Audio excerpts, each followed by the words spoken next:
Hello, everybody. Welcome to the Phoenix History Podcast. As I always say on every single one, and it's very true. Very special guest for me today. Hello, Guy Bartlett. Hello, pleased to meet you. How are you today? I'm really good, mate. Thank you so much. Cool. So today we're talking. You're a man of many interests for our channel, and I'm sure we will come back to doing another one of these at some point because the stuff that you cover is actually quite relevant for Phoenix history. Because actually, a lot of the stuff you talk about is actually stuff we explore. So it's almost like a justification of what we do. We spoke off camera about radar, for example, and all stuff. But today we're here to talk about something that you're quite passionate about, which is aviation in Kent specifically. Yeah. So for those interested people out there who come from Kent, you might not even come from Kent, but it's very interesting, and I love it because we'll talk about Concorde, talk about the relationship on the island Sheerness, Sheerness, or Sheppey, would you say, to be specific. And Schultz brothers, I suppose we can talk about. Yeah, totally. But before we start, if you can just tell the audience out there your little journey, if that's okay. So I ended up doing what I do? Yes, please. Basically, my dad was in the RAF. And when I look back, I think he probably wanted me to follow in his footsteps. He wanted me to, do what he did and whatever. But I didn't. I didn't like the idea of being shot down, to be fair, so I decided against that.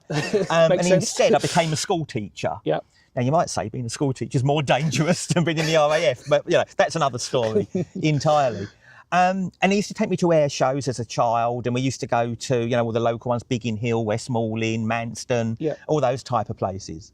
And his passion was the older propeller aircraft, like, Spitfires, Hurricanes, that sort. With Camel, maybe, even stuff like that. Whereas for me, it was the jets. It was the really noisy, like the Vulcan, the Harrier jump jet, the Lightnings, all those type of things.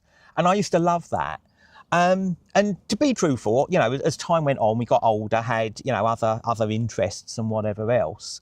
And I kind of fell out of the interest with air shows and things. And it's quite bizarre, actually, because many years later, as an adult, my dad had passed away at this point, I'd gone to Great Yarmouth for a holiday because my grandparents used to live in Norfolk. And as a child, we used to spend many holidays, summer holidays at the seaside. And I'd gone along there and discovered, went along to the beach. I was going to sit on the beach, have a bag of chips and reminisce, and it rained. Oh, great, typical British weather. What am I going to do now? So I went along to a local tourist information place just to try and find an indoor thing to go and do to get out the rain. And when I got there, all the leaflets and whatever else, and there was one, I remember it as clear as day, it's a white leaflet, and it had the silhouette of a Vulcan bomber on it. And I thought, I remember those from my childhood. That was a really exciting aeroplane. Took the leaflet, and it was for an aviation museum near Norwich. So got in my car, set off. Long story short, got there, and actually it was like typical, it was early closing day. The venue was shut, and I could just see the tail fin of the Vulcan in the distance. And I thought, I've come all this way, so near and yet so far, And as I was standing there cursing my luck, little van pulled up, and a man got out, and he opened the gate and went in, drove through, closed the gate behind him, and I'm still standing there, and he sort of looked at me and said, "Oh, sorry, early closing, we're shut." And I must admit, I told a bit of a fib. I said, "I've come all the way from Kent to be here today," which... Technically. Technically, exactly. Technically, I wasn't lying. And he went, "Well, why are you here?" And I said, "Oh, the Vulcan, I remember the Vulcan." And he went, "Well, look, do you want to come and take some photos? I'll let you in." I shouldn't. I'm here to do some maintenance on another aeroplane. But if you want to come in, take a few pictures, I'll let you. Great. And I'll tell you how long ago it was. It was when you had film in a camera. Oh, yeah. So I had my 36 pictures, and you had no idea what you were going to get until you had it developed. So I took me 36 pictures, found him again, and went just to say thank you for the opportunity.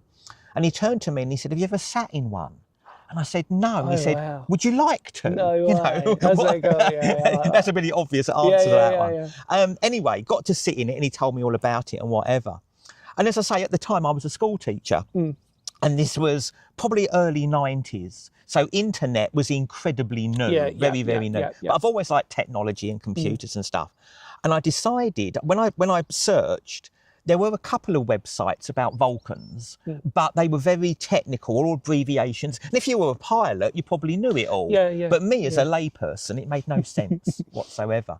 So I decided to create like a very basic, simple website using the photos that I'd got about the Vulcan.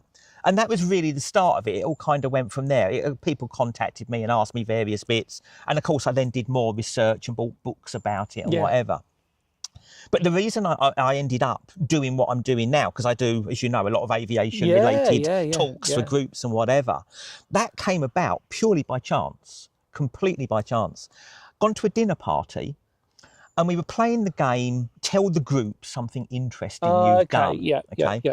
And my thing, I had a flight on Concorde. And so I thought I'll talk about that for 5 minutes. And as you can probably tell, I'm quite passionate about aeroplanes and things. So I talked about it for about 5-10 minutes. And at the end of it, a lady came up to me and she said, you know, can I ask you something? And I said, yeah. And she said, do you do presentations for groups? And I said, no. I said, I like aeroplanes, but a bit of a niche subject. You know, I like aeroplanes, but it's not something that people would really want to know about. And she said, oh, well, think about it because you're really good. You're really entertaining. And again, I told a bit of a fib. I said, oh, I'll think about it, having no intention of ever doing it. Because I didn't think anyone want to know. Really didn't. Anyway, literally completely forgot about it. Went home, you know, forgot about it. That was the end of it. And about 4 or 5 months later, out of the blue, the phone rang. And it was this lady. And she said, Guy, can you help me out? And I said, why? What's the issue? And she said, it turned out she was the speaker finder for a local active retirement association. And she said, we've got a real problem. We've got a meeting and the speaker that was due to turn up has phoned in. They're not very well. Can you come and talk about Concorde? So I said, when? She said, tomorrow. Right, okay. How long? What, 10, 15 minutes? No, an hour. So I quickly got all my books out or whatever, you know. And I put together, looking back, a very, very basic, very primitive presentation. Went along, gave it, and they all really liked it. And, you know, got a clap at the end. And to be fair, I got a bit of a buzz out of it as well. You know, it was nice that people were listening to me talking about something that I've got an interest in.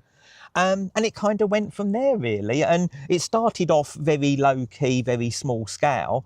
But now, as word has spread about what I do, other groups get to hear about me. I go and do those. And I've ended up going almost all over the country doing various ones, you know, mainly based in the southeast, but anyone that will pay me can have me, really, you know. It's strange, isn't it? Because I think, actually, by circumstance, you being a teacher really helped probably quite a lot 100%, with that, in terms of like the confidence, the idea of playing to a crowd to a degree, if that makes sense. No, it does. Do you know what I mean? And also, it's about, as I say, reading the room as well, you know. The people that I talk to haven't got usually the same passion about aircraft that I have. They just want to know something interesting. And I think it's nice anyway, because I'm always one of these people, like, I'm interested in everything. So I'm an open book to when it comes to stuff. And I'm a real thirst for knowledge. I'm one of these people who will probably watch a podcast about someone I've never known before in my life, but just to challenge myself. Does that make sense? Yeah, so totally, that I can sort of go at the end of it, like, you know, like, oh, I've learned something. Can I remember, we'll actually carry on with this subject anyway, it's quite interesting, because I remember when apps were a thing, like when apps first came out on phones, and there was this app that was like a daily word type of app or whatever it was. It was like an English literature thing. And I remember like giving myself like a task of like learning a new word every day. But the point was that it's about that knowledge that you want to sort of use, whether you use it in whatever capacity or not. It's like you said, you know, like being a teacher, you know, they're either going to like you or they're not, and they're either going to like the subject or they're not. And it's rare that sometimes you get a combination where you sort of, you like the teacher as well as the subject. Yeah, Do you know what I mean? That's almost like the perfect fix. I mean, sometimes, like, you know, we when we're all young, when we sort of say to each other, like, you know, who's your favourite teacher at school? They might say X, Y, Z, but then you might say, yeah, but did you enjoy the subject? Well, no. Or vice versa. It's very rare that sometimes you sort of say, my history teacher was the best teacher ever. It might have been, well, actually, I loved history, but maybe they were a little bit, you know what I mean? I think really, in a kind of, maybe a bit of a selfish way, I don't know, but that's why I became a teacher, was because I know that I'm never going to stop world hunger. I'm never going to cure cancer. I'm not that intelligent, can never do anything like that. But I also know that I remember all of my teachers from primary school. Yeah. And I like to think that when I was a teacher, in my own little way, I made a difference, 100%. a positive difference I appreciate that. to some of their lives, you know. But you're dead right. It's exactly the same skill set. Yeah. Because I went on from being a teacher. When I left there, I became a corporate trainer. Wow. So working for Kent County Council, Medway Council. It's a good transition, actually, when you think about it. But actually, if it's doing the same thing, you've got a group of people listening, and you're at the front, you know, doing your spiel. You're so right on that. And so, it's really the same sort of skill set that I've honed over the years, you know. Going towards the subject of aviation in Kent, which I'm so fascinated by, because in your talk, for example, we won't jump too much into stuff, but we'll talk about specific things. But the first question I really wanted to ask you was, is it a fair statement to say that Kent is very underrated in the history of aviation? In my opinion, yes. Yeah. I would probably second that as well. Yeah. Once you start knowing about stuff. Yeah, that's the point. I mean, as you know, I've got a love of aircraft. I had no idea that actually Kent is the birthplace of aviation in this country. Yeah. And you know, I'm a little bit ashamed to admit it, but the only way I discovered this was I decided to go to Laysdown, to go to the beach, go and get a bag of chips and whatever. You know, a bit of a theme occurring here, isn't there? You know, and as I was driving down there, there's a roundabout on the way to Laysdown that's got a model of an airplane. And as I was driving past, I thought, well, what's that got to do with the Isle of Sheppey? You know, like a bit of a random thing to have. Went back, looked into it, and then began to discover the story of how, you know, aviation, literally in the country, the birthplace was on the Isle of Sheppey and all that. You know? Why did it start in that area specifically? Okay, it started there because basically you had the Aero Club, as it was called, and that was Charles Rolls, one half of Rolls-Royce. Yeah, and his friend Frank Hedges Butler. And in the early 1900s, they went for a balloon flight. I mean, aeroplanes hadn't been invented. No. The only thing in the sky was birds at that point. He went for a balloon flight and was actually, you know, absolutely hooked on aviation. And they used to meet actually in London, in like gentlemen's clubs in London, because he was very wealthy at that point, obviously. And him and Frank Hedges Butler decided that they should set up a club for gentlemen who enjoyed ballooning. Okay, which is what they did. Yeah.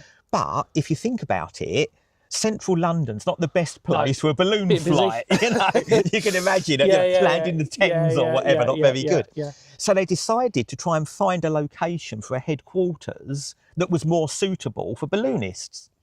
And they came further and further out from London, and quite, you know, randomly, they ended up on the Isle of Sheppey. Can't get any further away from it. No, exactly. You know, and of course, I mean, then it was even less, you know, occupied. Much more sparse. And they found this venue, which at the time was called Muswell Manor. It's now called Muswell Manor, big manor house.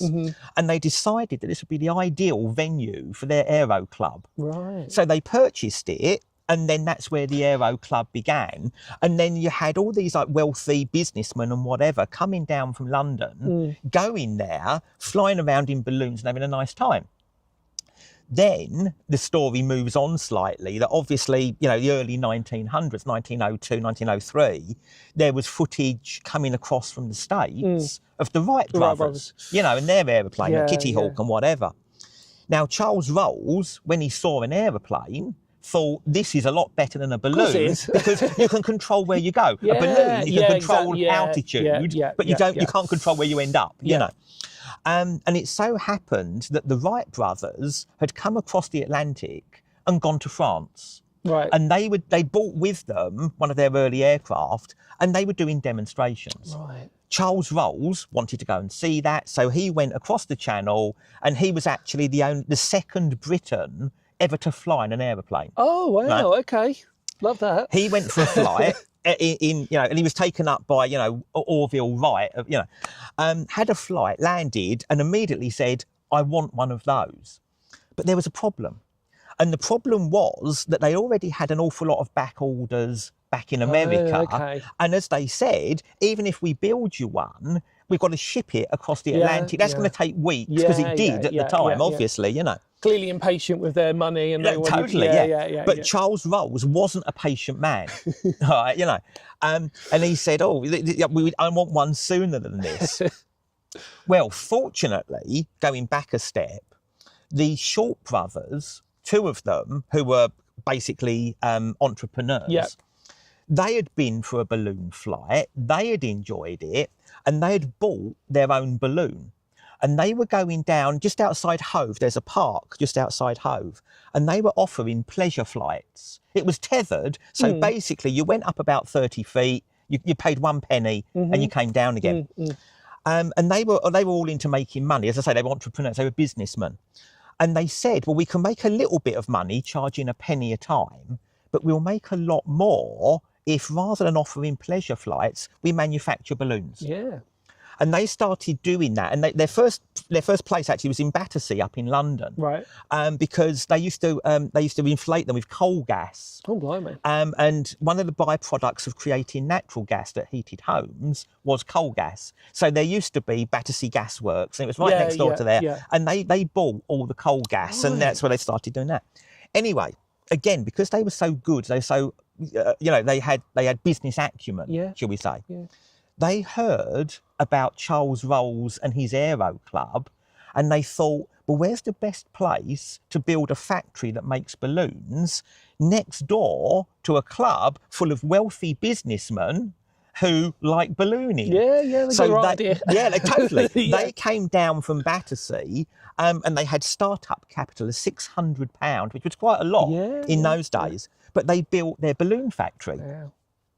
Now, obviously, Charles Rolls was aware of this, so he then spoke to Wilbur and Orville Wright and said, well, look, I know of a company that might have the equipment needed to make an aeroplane. Can you come and have a look, see if they've got the right thing, and then maybe sell your patent under licence? And so, amazingly enough, and when I first heard this, I was blown away, but Orville and Wilbur Wright have been to the Isle of Sheppey, which I had literally no idea about. I mean, I'm a Kent lad, born and bred, and I had no idea about that. But there's actual photographic evidence. It's not just like, a story. No. Anyway, long story short, so they came over, looked at the Short Brothers factory and said, with a little bit of, changing things round, you can start making aeroplanes. And from the Wright brothers' perspective, that was a really sensible thing to do because they sold the patent to the Short brothers. Now, if it hadn't taken off, excuse the pun, if it hadn't taken off, then they've not lost no money. The Short brothers took on all the risk. You think, for a second, that it's really hard to imagine for people out there, especially if you don't know aviation, but you've got literally, all in one sentence, the Wright brothers, Short brothers, and Rolls-Royce. Yeah, completely, The three, iconic sort of, names. And I've got a photo of all of them outside incredible. When this deal had been struck, all sort of sitting there, And from an aviation perspective, that is like gold dust, you can imagine. Yeah, because it's just you think to yourself, okay, that's the birth. Yeah, and this all happened literally on my doorstep. And I had no idea about this. And I don't think it's particularly well advertised. I mean, I like aviation, and I wasn't aware of it. General public, I'm sure, probably I think in a bizarre way, it's because I know there's a statue there now, isn't there? Yeah, there is. And I know, and obviously, I do remember very well the biplane, the early statue plane. I don't know how to pronounce it, but I think it's because there's no tactile history for people. If that makes sense, you go down there. And it's a beach in the middle of on the corner of Sheerness. Completely. So it's okay, great. I'm just looking at a beach, and it's this is great. Just a thing because it always reminds me of that about the dam busters at Reculver. Yeah. And they were practicing obviously the bouncing bomb there. That's right. Yeah. There's a brief little mention of it, but when you go there, I don't know what people expect to see. I don't know. Do they expect a Lancaster to go over and start practicing again? But it's that thing. It's those types of things I find I can appreciate for a lot of people. It's very difficult to have an imagination over how important it is, especially with all due respect at laydown, because there's nothing there. No, exactly. There is nothing there. Yeah. You're literally looking at maybe a few houses and obviously a lot of campsites that are sort of moved on from that. Yeah. And the idea of how important that was right on that centre bit of coastline is just remarkable. Yeah, no, really. completely. Really and so obviously, important. Short Brothers then went on from there. They got bigger premises. Yeah. Then, again, business acumen came in as much as they realised that rich businessmen are going to buy one aeroplane. Yeah. And once they've sold them an aircraft, all right, there's parts and whatever, but they've sold the aircraft. Where the money was because there was no RAF at that point. It hadn't been invented, obviously, Where the money was with the Navy. And they contacted the Navy and said, well, look at the strategic advantage of an aeroplane. Yeah. You can see where the enemy are. Later on, you can drop bombs on them, all that kind of thing, you know. And so they offered free instruction for 5 naval officers to learn to fly. And that was a genius move because by doing that, those naval officers then went back to like their big bosses and said, aeroplanes are great. They give us a massive advantage. Yeah. And of course, the Navy, in comparison to a businessman, have got limitless amount of money. And so they started building seaplanes. Yes. So obviously Shorts are synonymous with and that's where it all came from. Yeah. And of course, then on the Isle of Sheppey, not the best place for launching seaplanes, needed a new venue. So they found the venue that was in Rochester, on the Esplanade, on the Medway. So that's kind of how they moved to there. But it's an amazing story, it's really. It's so crazy.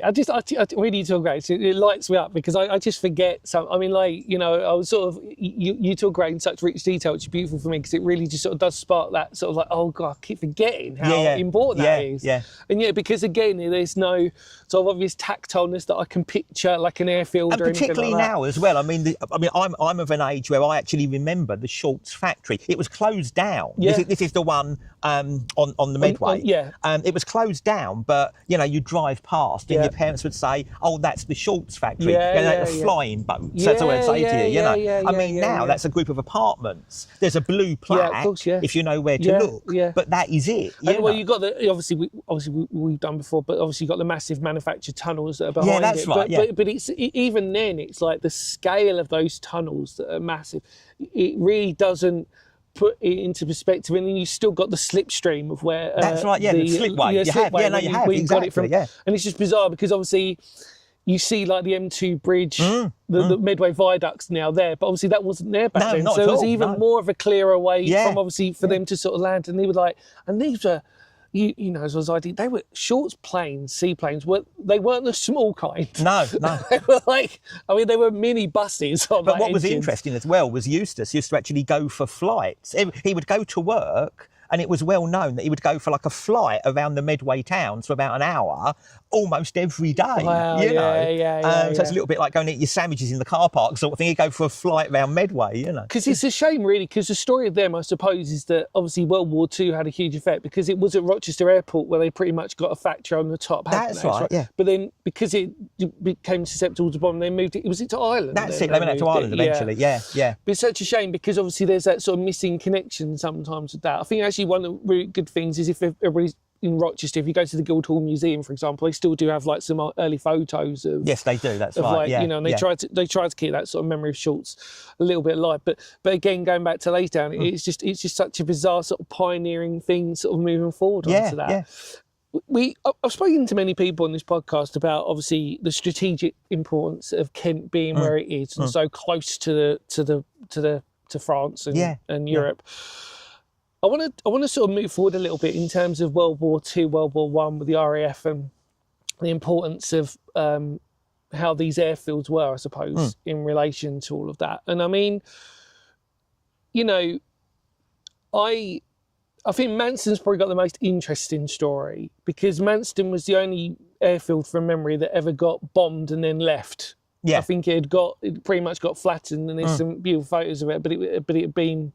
I think they decided to leave it, didn't they? And then they But I wanted to really talk about the strategic importance, I suppose, in terms of aviation-wise, as to why Kent was, so important. Yeah. Well, again, it's my perspective. Yeah, I'm not saying that I know all the answers because, of course, I don't. But Manston was vitally important because it was the nearest airport, or the nearest airfield, I should say, to the continent. Yeah. So any pilots trying to come back whose aircraft had been damaged or whatever, they always headed to try and get to Manston. And that's the reason why Manston, the actual runway is so long and so wide, because the longer and wider it is, the better you've got a chance of getting your damaged aircraft down safely, you know.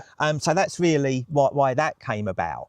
But I think as well, particularly living in Kent, I mean, I'm very fortunate to live here. There's so much history, obviously Battle of Britain and all those kind of things, you know. But I think one of the main reasons, not only was the fact that we were very close, obviously, to the continent, but also because it gave us what I like to call like home advantage. And what I mean by that, you know, like when you go to a football match, you've got like the home team, they have more fans cheering them on and whatever. It gives them that extra boost. Well, obviously, there weren't people cheering in the skies as battles were taking place. But what I mean by that, if you think about it, when there was a dogfight, you know, between Spitfire, Messerschmitt, whatever it was, if it was an RAF aircraft that got damaged, if the pilot had to bail out, he would land in a friendly place. I mean, there are stories of pilots being shot down in the morning, bailing out, getting back to an airfield and going up again in the afternoon. You know, that's kind of the bravery of those men. Also as well, again with the aircraft, if it was damaged but you could land it somewhere, if you were in a Messerschmitt or whatever, you might land it, but you'd be captured. You'd become prisoner of war straight away. Whereas, you know, around here, there were so many different airfields. If you were damaged, you could land it. So you had that home advantage. Also as well, thinking about the amount of time you can be airborne for. The Germans, the Luftwaffe, are flying over at least from France, over the Channel. So by the time they've got to Dover, they've already used quite a lot of fuel. So obviously they weren't GPS and things like that. If they're trying to find a particular target, they can't go directly to it as we could now. A lot of it was actually contact navigation, which basically means you fly below the clouds and look out the side of the aircraft and you try and find a railway line or a river or some geographical feature, you know. And so they couldn't spend as long trying to find targets or circling around looking to shoot down RAF aircraft as we could, because we hadn't had the journey to get to the skies. We just had to go up and we were already there waiting. It gave us a massive advantage. I mean, if I had to sort of like sit you off the fence for a second out of curiosity, what is the most important place in Kent for aviation, would you say? Oh, blimey, now you put me on the spot there. That's a bit of a... But I'm just curious, because I just sort of think to myself, like, you know... It depends. I think a lot of it depends on what your criteria is. Do you mean important as in the history of it, so that people don't forget? History, To me, then, I'd say probably Biggin Hill. Because Biggin Hill is a place that people have heard of. You know, if you say Biggin Hill, everyone knows that was a wartime RAF base, you know. But then saying that, a lot of the smaller places had really, you know, important aspects. So, like, you know, Westmoreland Airfield, now Kings Hill Housing Estate as it is now. An awful lot of things, like the Americans came over and went from there and various bits and pieces. Manston as well. I mean, Manston, but during the Cold War, was one of the dispersal pans for the QRA. Interesting. So, you know, things like that, fortunately, they were never needed, because if they were, we wouldn't be sitting here now, you know. But I think things like that, in terms of strategic importance, vitally important. You could argue that it was aircraft like the Vulcan and, you know, the V-Force is why we're still here now with the defence, you know. We've thankfully not had a world war since World War II, and you could argue that is because of nuclear weapons, because it'd be that mad, wouldn't it? That mutually assured destruction, you know? 100%. So I think it all depends really what you're focusing on, but if I'm talking general public and history of aviation or whatever, for me, probably Biggin Hill. Because we were talking off camera, I mean, but I have very fond memories of Biggin Hill Air Show. And I think it's a bit sad that it's not. I agree. I really do, because I think you had to sort of be there. And I will tell a funny story, and I can say it's because it's not there anymore. But my parents, we always used to go, it was one of these really beautiful memories, because we were all big aviation lovers and history geeks, all of us. And I remember my parents, my mum's not going to appreciate me for saying this, but when we used to get in the car, obviously you had kids prices. Well, I was of a certain age where I think I was like 16 or something, a little bit later on. And my mum got me to put a blanket over my feet. To sort of get away to still play kids. Still play at a cheaper price. So, because it's sort of look in your car sort of thing, like, hello, like sort of thing. And I'd be bunched up, and I'd be purposely bunched up next to my auntie and my uncle. And so I'd sort of be in the middle, and they loved it all. Like I said to you before, you know, my auntie Becky, bless her, she was a big Gary Newman fan, and obviously the fact he's a Mitsubishi Zero, etc., etc. But the point was, Biggin Hill for us was the event. And back in Kent, you couldn't ignore it for the amount. Do you always remember the big old signs they'd stick everywhere? Completely. Biggin Hill here. They like fluorescent yellow. I remember it so well, and it's just like, and there was just that buzz back, because I said to you before, like, I can't remember when West Malling Air Show ended, but I don't remember it too well. I must have been like young, maybe. But Biggin Hill I remember very, very well. And like I said to you off camera, we were talking about the noise and the impact, and like, especially the Vulcan when it flew over low. And I remember, like, back in our day, when I was a lad, I didn't have like ear defenders, or if you did, they were you wouldn't really see anybody around them. So I was like, when I was a kid, and sometimes my parents would cover up my ears. I loved it, but the noise was like. Well, the amazing thing is, I mean, one of my talks is about the Vulcan, and I've got a bit of footage in that where someone basically got their camcorder. I mean, remember camcorders? I mean, that's another thing going back. And they were videoing the Vulcan taking off. And most people videoed it as it went up, and you're obviously, you know, the ground shook and whatever. But this bloke was really clever, because he videoed it going up, and then his camera, he panned across to the car park. And because the Vulcan was so loud, literally, as we said, the ground would shake. And because the ground had shook so much, all the car alarms were going off. And when I do my talks, I can talk about the ground shaking, but you can't recreate that. But it's a really good way of evidencing it. It's so interesting, because, I mean, like, to me, one of the best aviation stories ever, I don't want to sort of digress on Kent, but was to do with the Vulcan during the Falklands War. The special mission that they had to, with all the, was it the Vickers fueling? That's right, that they had to, we won't digress, but trust, if you type in Falklands and Vulcan aircraft, it's one of the most amazing missions ever, because it shouldn't have worked, really. From Gibraltar, and then they basically to bomb an airfield. From Ascension Island, wasn't it? From Ascension Island, that's it, Anyway, but I mean, Biggin Hill, for example, those air shows were just amazing. I don't really, to this day, sort of remember too much about the airfield itself back then, because it was always just packed with cars and people. I mean, can you remember the number of people? That was literally standing room only, wasn't it? And it was like, I remember, do you remember, obviously, because I think Ducks would still do stuff, they do, don't they? But I don't. But for us in Kent, it was the big event that you. I think as well, the big difference for me was actually after the Shoreham air crash. And the reason being, I mean, that was an awful event, you know. It was sad.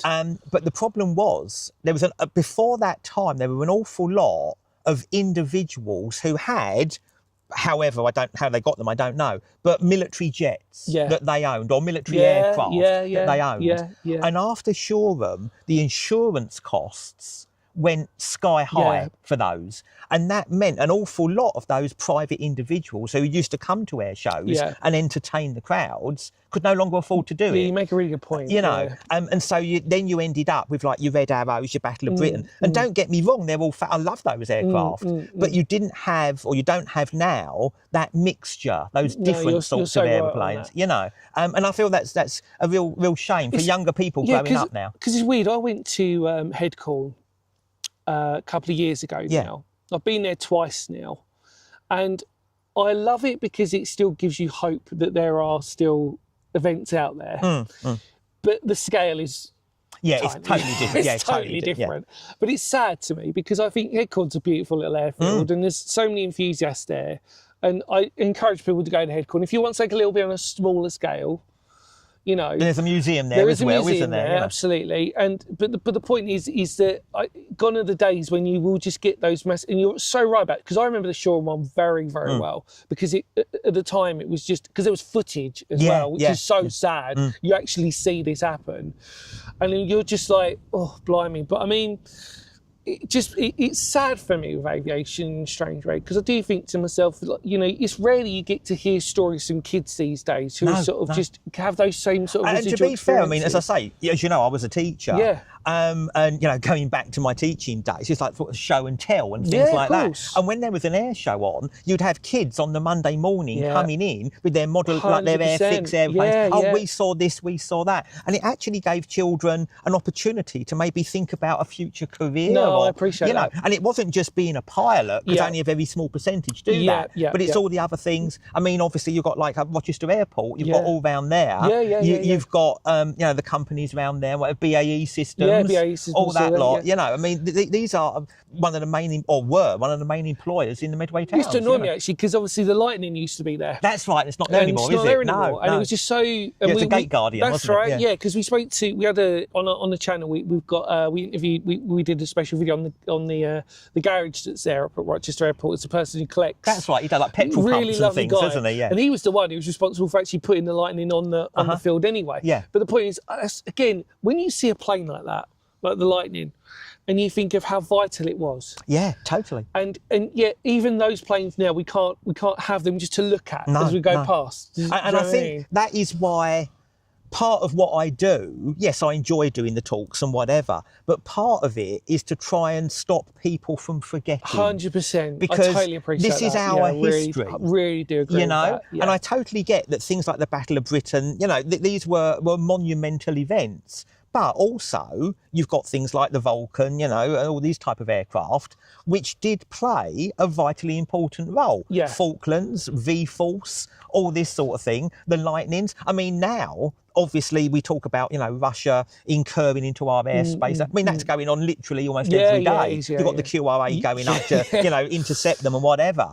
But that was happening right the way through. And I mean, I remember in the 80s, we had all like the Protect and Survive leaflets and stuff like that. I've still got a Protect and Survive. We keep meaning to do a video on it because it's actually so scary. And that's the point. It really is. And I mean, how I found out about that, off at a bit of a tangent, but very briefly, Mum was taking me to school. I was going to primary school. She used to walk me. And there was an air raid siren. Right, and I said to her, you know, that was still there. You know, this is over in Walderslade. I was born in Chatham. And I said, what was that for? And she said, oh, during the war, they dropped bombs and it would go off and you'd go into a shelter and whatever. So being a kid, it's always, you know, more questions, you know.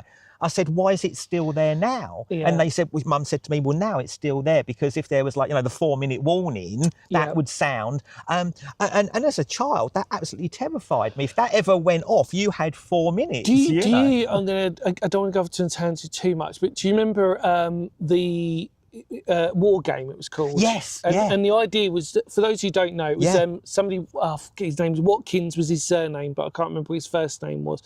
And he was famous because he did Culloden, which was the first black and white. Right, yeah. And then he did this.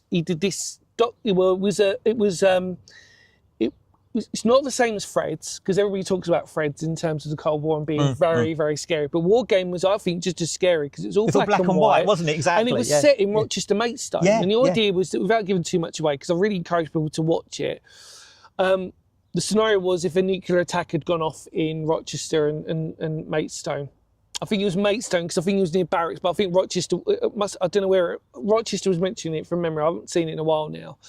But the point was, it was even for me, like, I was like, oh, this is scary. Yeah. And what's strange about it is, like that and Fred's, you watch that now, and even though you know it's of a different era, it's still very scary because it's so real. The idea is, I think Michael Aspel actually was narrating on War Game. I think it was. I'm going to be really geeky. I apologise, everybody. But it's only because I just remember that. The impact of just watching even that, not that I was that generation, but you know, when you come to looking at stuff like that, and it's just, oh, blimey, it does just. It makes your blood run really cold, doesn't it? Yeah. But I wanted to move forward a little bit because we were talking about Concorde. Now this is a beautiful thing because I would always have loved to have gone on Concorde, but why? Why is it synonymous with Kent? We can say Manston, can't we? Straight away. But why is it so synonymous? Well, Concorde is my main passion, to be fair. I just want to preface this, sorry, if that's okay. Can we talk about just before that, the relationship with that and the Russian attempt, which there was sabotage? Do you remember? Well, how long you got? Well, I was going to say, this is the problem. These poor people listening. No, bless them. It's just, I'm just fascinated by the story. But you can give a brief synopsis. I don't want to ruin it, Phil, but I'm sure you'll eloquently talk about it. Very briefly then.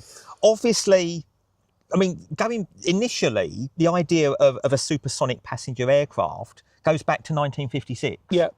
And the government set up what was called the Supersonic Transport Committee.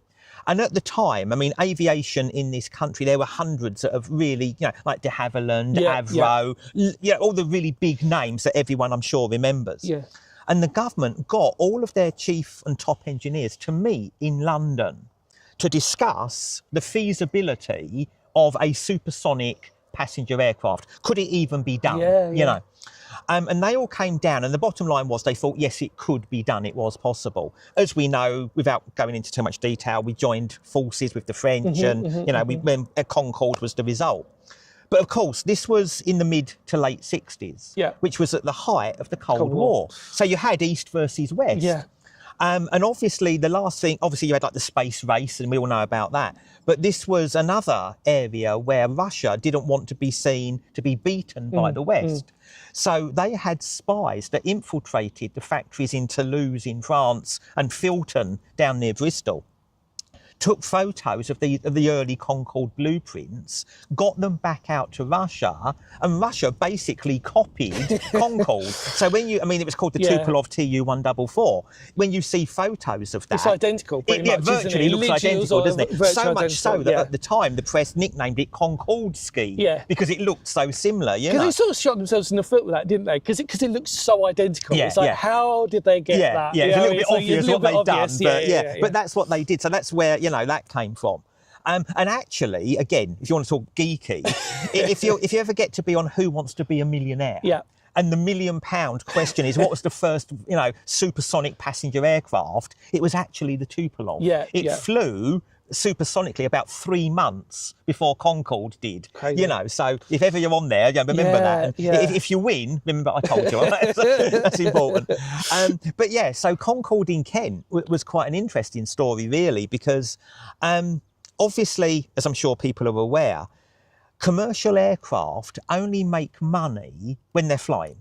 When it's on the ground, it's losing money. It's got to be in the air to make money. And again, as I'm sure probably people know, British Airways had 7 Concordes.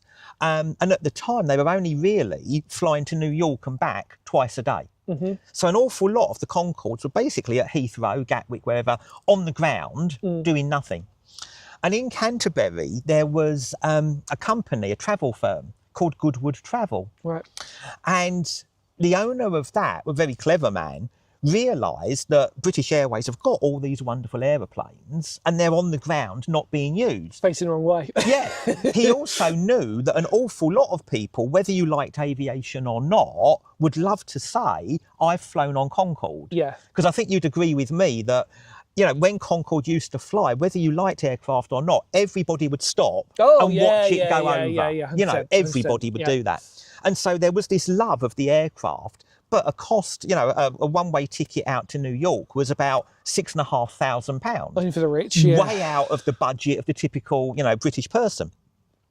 And so the idea he came up with was this idea of what he called flights of fantasy. And the idea was he would charter Concordes, would fly from Manston, because he was based, as I say, in Canterbury. They would go down to the Bay of Biscay. They would go supersonic, because then all the passengers could say, I've flown supersonically. They gave you lunch, and then you came back.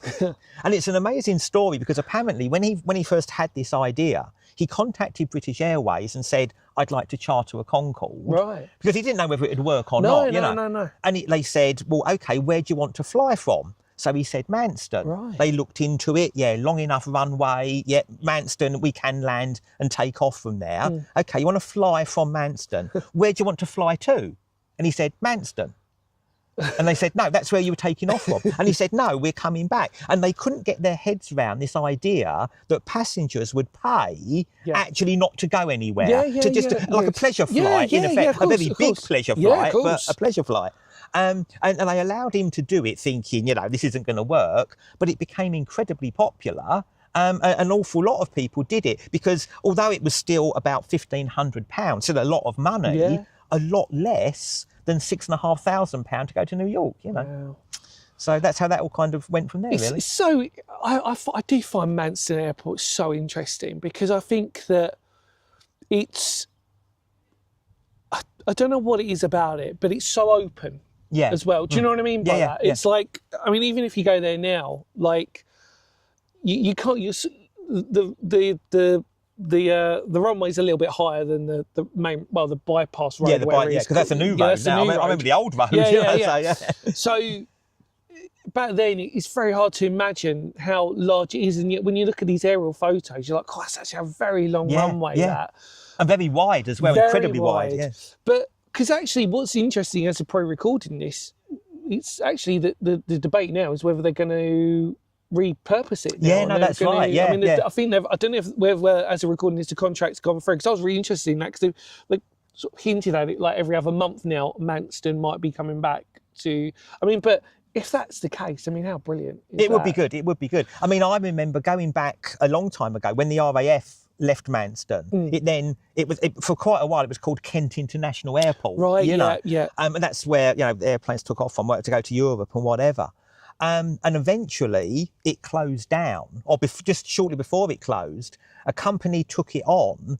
And they invested millions of pounds in state-of-the-art security equipment because obviously to open it up as a big international airport, you had to have all the X-ray scanners and all this lot. I mean, they literally spent millions on a perimeter fence. You saying how big the site was. You imagine putting an 8-foot fence right the way round that. And I felt really sorry for them because they saw this as a hub and as a way of generating business, creating local jobs, and also taking a lot of the traffic off the M25. Because if you live in Kent, the only major airports to get to are Gatwick and Heathrow. If you've got one down in Manston, much better for you, you know. And long story short, the problem with it was they invested this multi-million-pound, got the runway up to spec and everything. And then they approached companies like EasyJet and Ryanair and, all these ones and said, we've got this massive runway, we've got all the infrastructure in place, come and fly from here. And so the story goes, none of those companies would fly from there. And the really ironic part is when they said, well, why won't you fly from here? When they asked that to BA said, well, Ryanair don't fly from there, so why should we? When they spoke to Ryanair said, EasyJet don't fly from there, so why should we? And it was a kind of chicken and egg thing. And in the end, they actually themselves set up a very small airline. I mean, you may remember it, EUJet. They set up EUJet just to do flights to Amsterdam and places like that. I distinct remember Barry from, we've seen the tail fin sometimes of one of those jets or whatever they were using at the time. I can't actually remember, but I remember seeing those sometimes. Because obviously getting the height of where it was, the tallest thing you could see was sometimes like the fin of the jet. Of course, it's very flat down there, isn't it? Yeah, very flat. I think I wanted to really talk about as a conclusion with that because I do find it bizarre that you've got, and maybe call me like a little bit sceptical, but you had like Rochester Airport. You've got obviously Manston.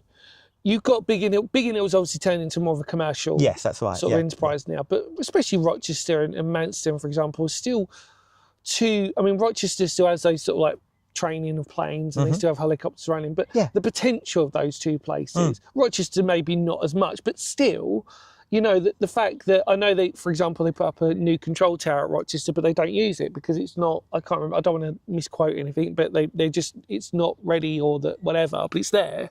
But the point is that you see these beautiful locations in Kent that have got amazing potential airfields and they don't really ever get used. And Manston just defies logic to me because it's like, it's the same reason why the Channel Tunnel, for example, why they, it was, they shut Folkestone or whatever, that you can only get on for cars rather than Ramsgate, wasn't it? Ramsgate.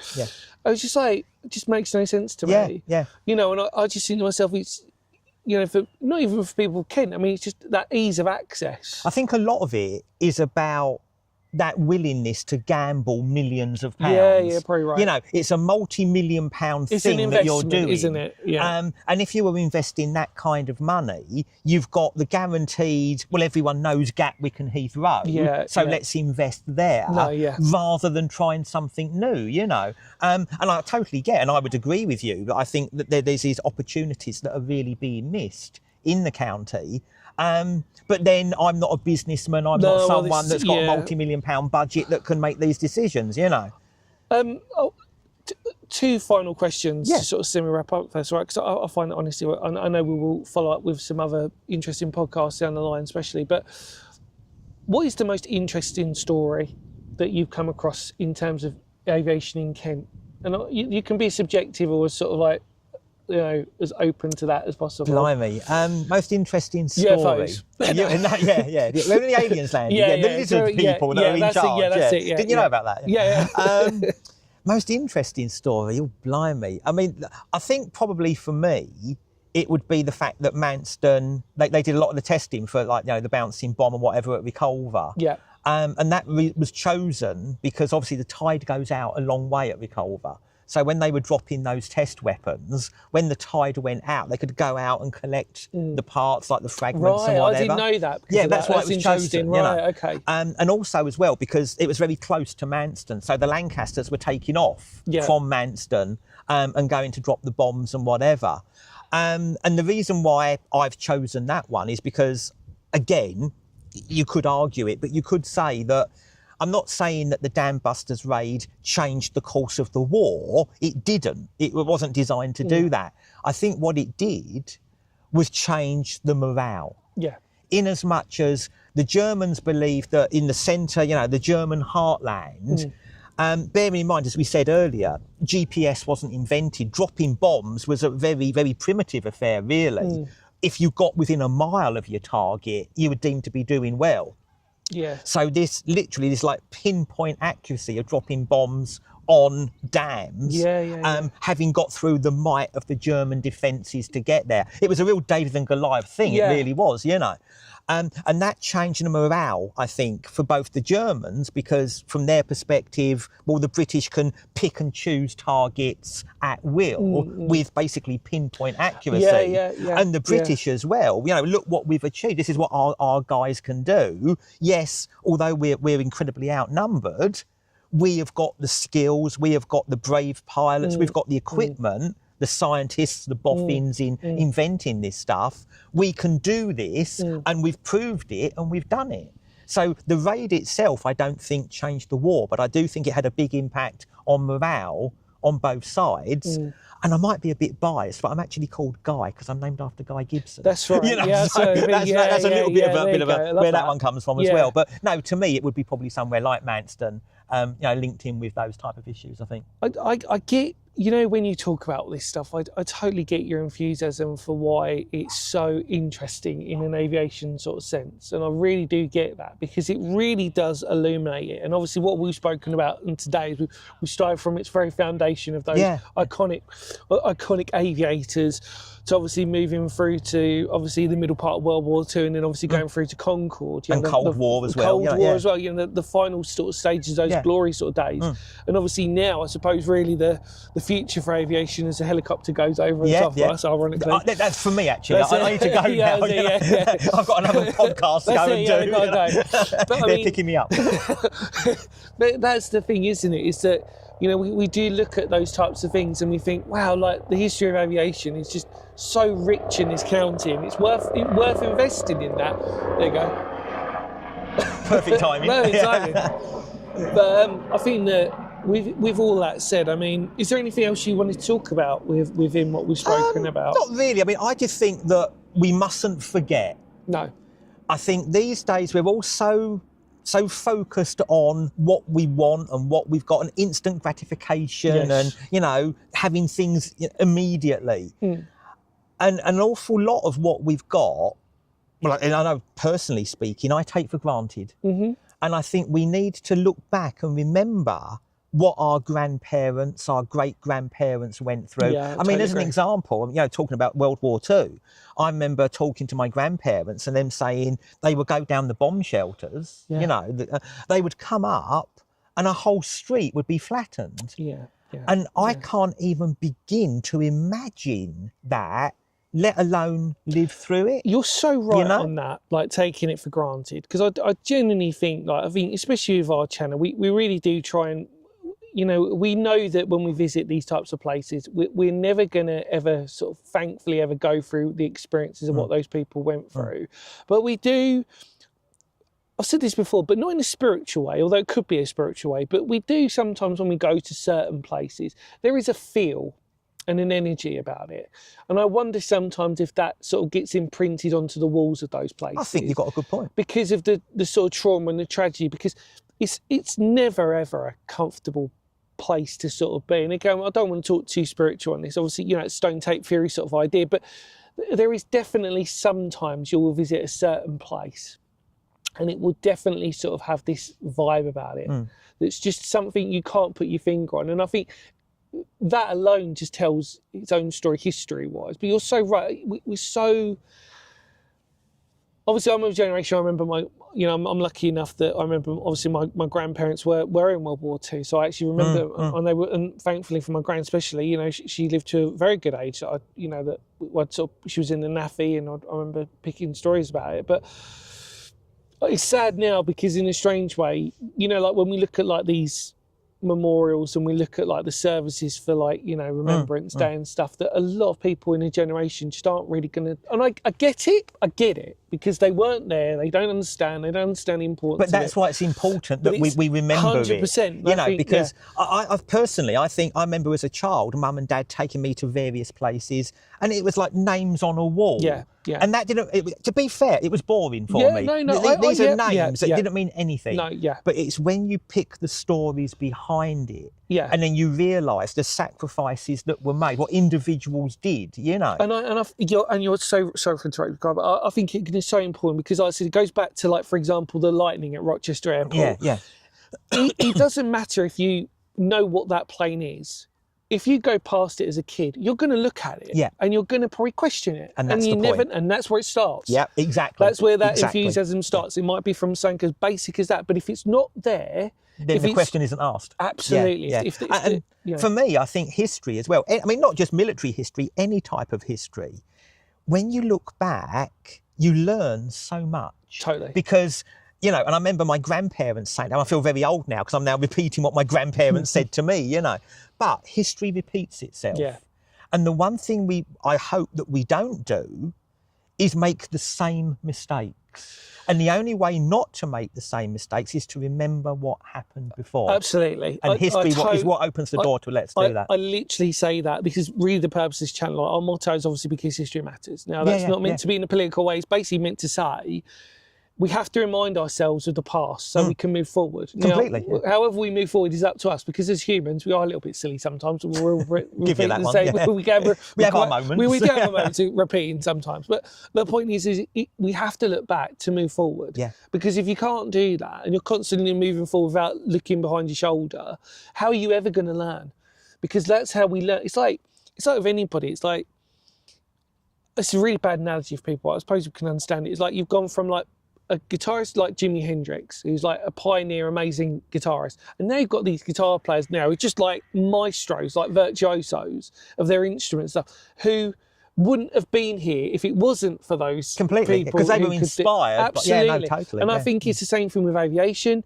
I think it's the same thing with just history in general, is that you look back at those sort of situations and you go, wow. And unfortunately, and this is the only downside, is that I think that we need sometimes that tactile history. Yes, very much. And I think kids, we try and pride ourselves when you're younger that we're all about imagination, which we are, but we also need that tactile thing. I was talking to your camera about obviously this book that I still have even now since I was a kid, but it's those pictures, that imagery of those planes, that knowledge that you go for. You're either going to like it or you're not. Yeah, no, totally. But it's the fact that it's there. Yeah. It's like if somebody described to you what a castle was like, you're not going to know. You're better off actually going to one and seeing it for yourselves. And as a child, you've got all that, when you get there, that excitement, you're running around, you're looking at things. Absolutely. And I don't know about you, but and I can't explain why, but when I go and see an old aircraft, looking at it, taking a photo, that's good, but I actually have to touch it. Yeah, and I can't tell you why, but you do. Does that make sense? No, because I think it goes beyond that. I think it's the sight and the smell.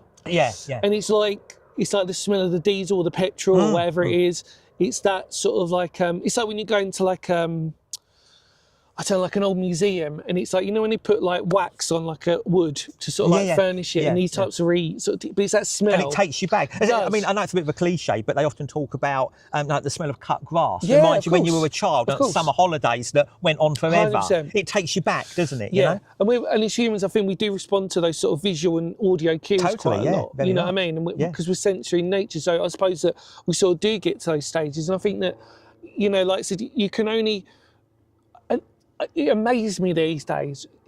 A lot of amazing history is free. Yeah. All it might cost you is some petrol or a train ticket or whatever.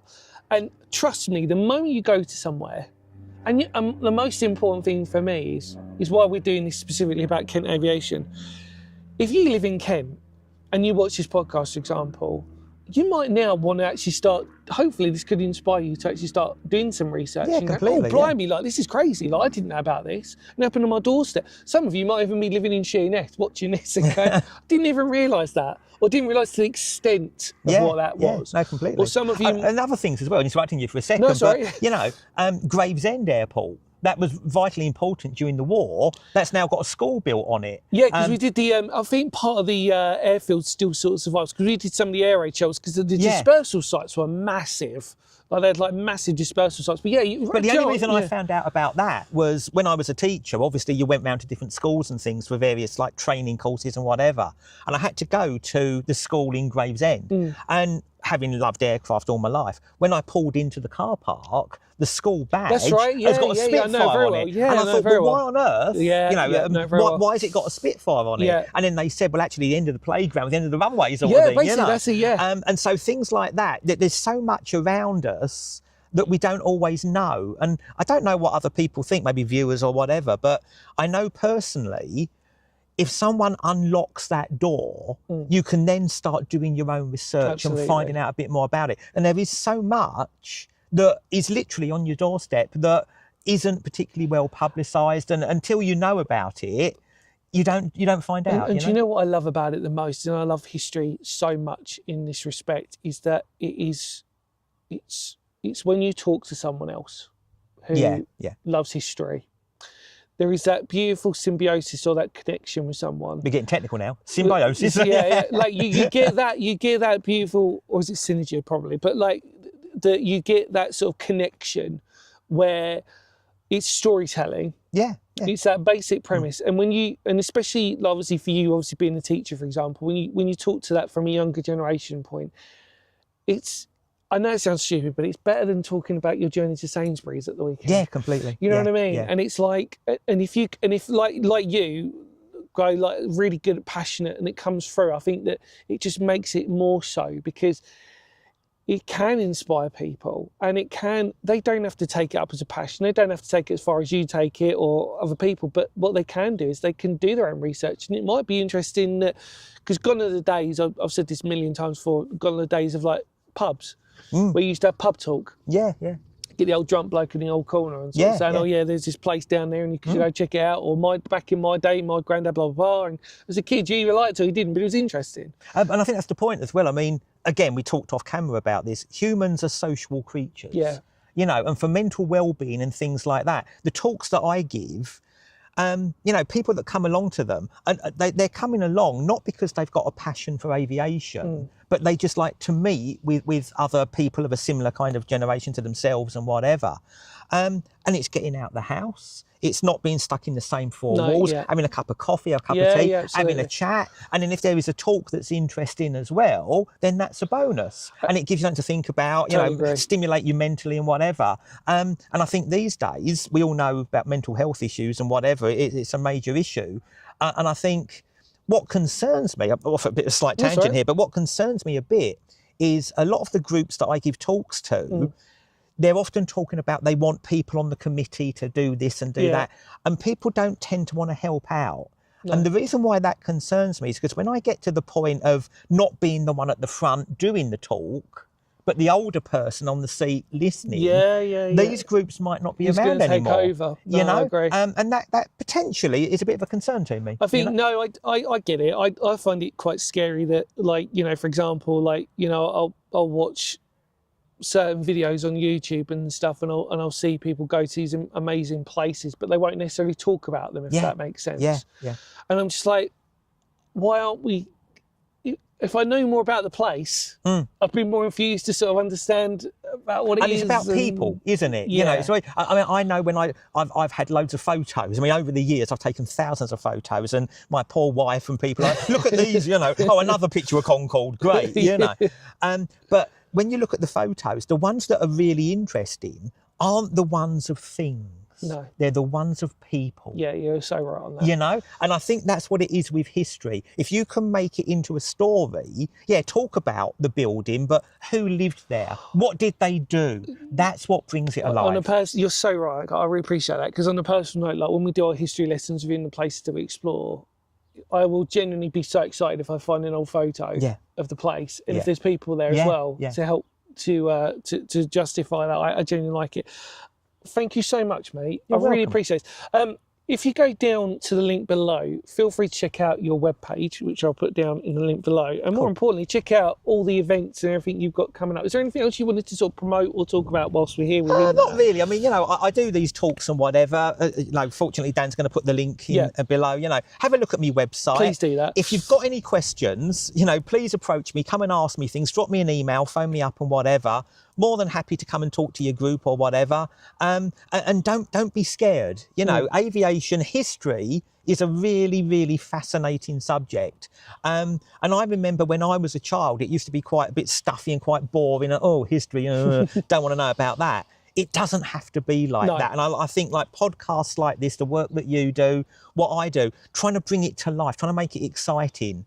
So get in touch and find out some more if you want to. Yeah, thank you so much, mate. I really appreciate that. Please do that. Like I said, the link will be down in the description below. And like I always sort of say to everybody, even if this video can encourage conversation via one person or an individual, it can just lead up to more and more and more. It can just go from there, continuing to its thing. Thank you so much, mate. I really appreciate it. Take care. Well, look, any more words for It's History, because history matters. I think we've covered that quite well today on this podcast, as interest. Like I said, check out Guy's work. It's fascinating stuff, and the talks that you do are brilliant. And I hope we can have you on sooner rather than later to talk about. We won't spoil it, but there's something else that's quite interesting on our site that we spoke about off camera.